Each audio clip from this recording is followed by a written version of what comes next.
marka waxaan rabaa inaan dhiirigeliyo dadka u shaqeeya yani ama u halgama dhismaha University of Gedo waayo waa wax weyn oo wax muhiim ah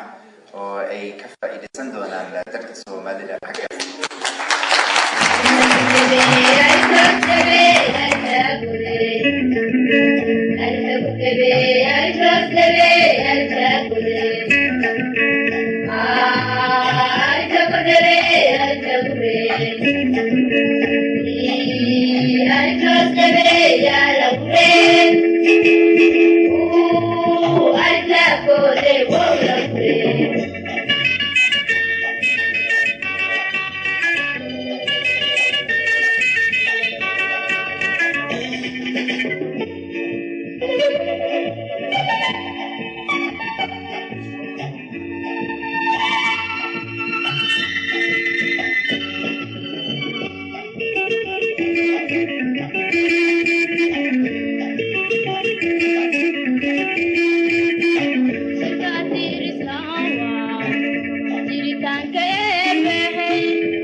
jiritaanka eebbahey igmad maxamed keeni hoogida salaasoon dagadoo la bixiyo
السلام عليكم ورحمة الله وبركاته.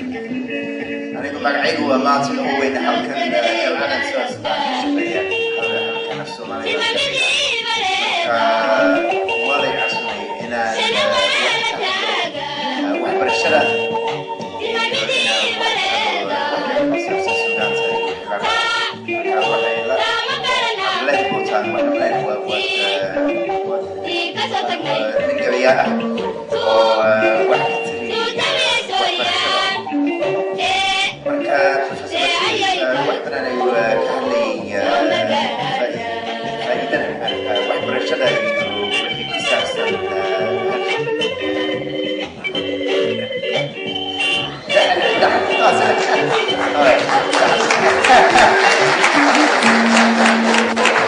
بركة وأنا waxaan rabaa wax yar inaan ka waxbarashadu waa wax weyn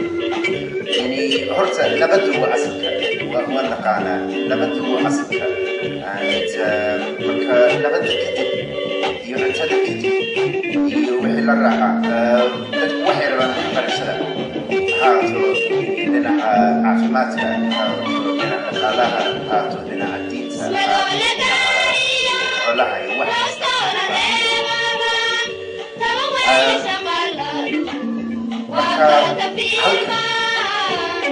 magaalada London waxa qof kasta uu heli karaa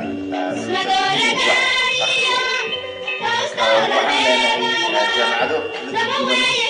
oo badan oo London laakiin dalka Soomaaliya weli waa in loo marka waxaan rabaa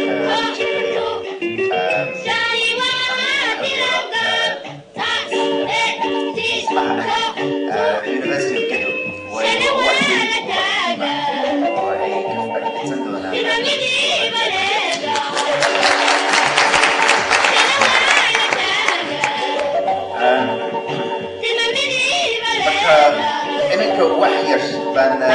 gelin doonaa horta cabdida bootaan heesa intii waxbarashada af soomaali ahaan sii doonaa marka anigu waa dadka marmar way isku qabaan dhageystaan sugaanta soomaaliga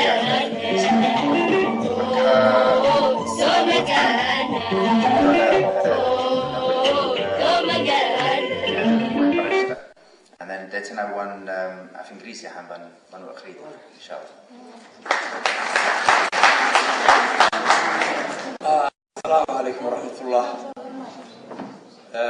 دكتور مارتن سأودي شيء بكل سابع من صوماليا. ها ورمه وربا ما لايك وري كده. ورتا حنكون فرحان إن جاء هذا الله بيجي كده وما كصوماليا. أيامها سكولة صوماليا لا يفرق. magac Soomaali ma wataan dad aragteen hadii kale magac ajnabi wataan xiisadaha laga bixiyana Soomaali ku jiro raadiyaha oo Afrikada dhageysan marmar kuma jirto xiisadaha la sheegayo wax af luqadda Soomaaliga xitaa in luqad ahaan loo dhigo waxyaabaha lagu ma hasaan ay wax ka hadlayno waa iskuulada hoose barway waxa lagu bixiyaa Ingiriisi Arabi baa lagu bixiyaa iskuulkan waxa la yiraahdaa inta badan magacyo Carabeed ay wataan wadaad إلا أحيانا كان كذا من هذا الوجود تذكي الصومالية مقرن يساعد لتك كوها كم لها وهي دوران ما سو ساري شيء وعارف تدري شيء إيرك الصومالية أنا بالعربي سيدت حاجة جديدة أنا ويني لكن ما أنا وقاعد فهم كده يرى علي ما الصومالية ويا ما أمسكوا بيجوا هذا على فرين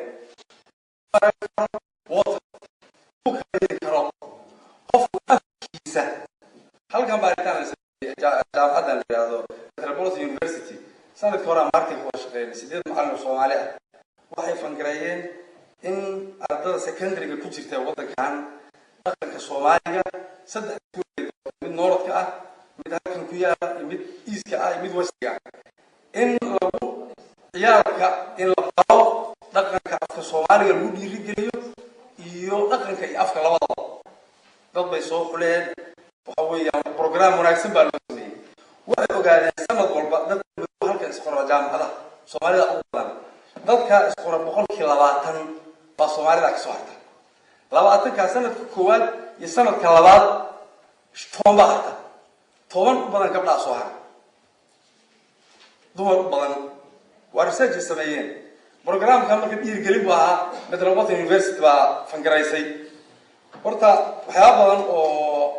حاجة أفكار كوسابسن والدين تي إني كنت حدران ولا بعين. أنا قبل ما المشروع أنت بدنا كهذا ليه. أفكار برشليز أقانت سوكلية. وين سير علم أفكار. وهو مركب ما صدق هذا الشيء ما صدق برشلة اللي هذا. أنت بدنا وحي وترجلين إن علمها دور شيء يسجل له داعي. وحيا بيجامعات إلا تداعي. أنا قالوا كوفي عين ولا كل شيء كيستو. شو لسه دور شيء سجل. أنا أقول دكتور بعض الناس أسوأ كوفي أو حيابة كله إنه دكتور لما دي سياقه تيو كوفي على سياق على جاي على مرك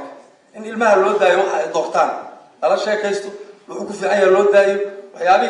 أيوه ماركتي إلى هاي بك والدي الصومالي ده هلول يرجلي أي وايو صومالي أنت بالوالد كبيا ما دوران ما واحد برا هاي مركا ما صدق واحد كده حيسا جبر خمسة صوص جامعة عن إلى كده الصومالي iyo hooyadeed oo Soomaaliga u aragtaba inuu yahay wax aan hadda loo baahnayn maadaama halkan la yimid iyo aabihii oo asaguna waalidkii ah iyo macalinka oo aan u soo qaadanay marka laftigiisa maadaama nin Ingiriis ah oo Soomaaliga ku hadla u yahay marka gabadhii ninkii Richard Burton Orangery Soomaalida uu bixiyay ummadii gabyaaga 1956 buug uu qoray marka buugii markii uu akhrisay waxay ku faani karto kalsooni u baahan yahay laftigiisu inuu marka u fadhiyo meesha marka kalsoonida ayuu eegsanaysa way ku tiri hooyadu u timido anigu waxaan doonayaa afkayga inaan bartoon aqoon ku siyaasadoon ajnabiga aan wada jirnay inta su'aalayo ardada aan uga warramo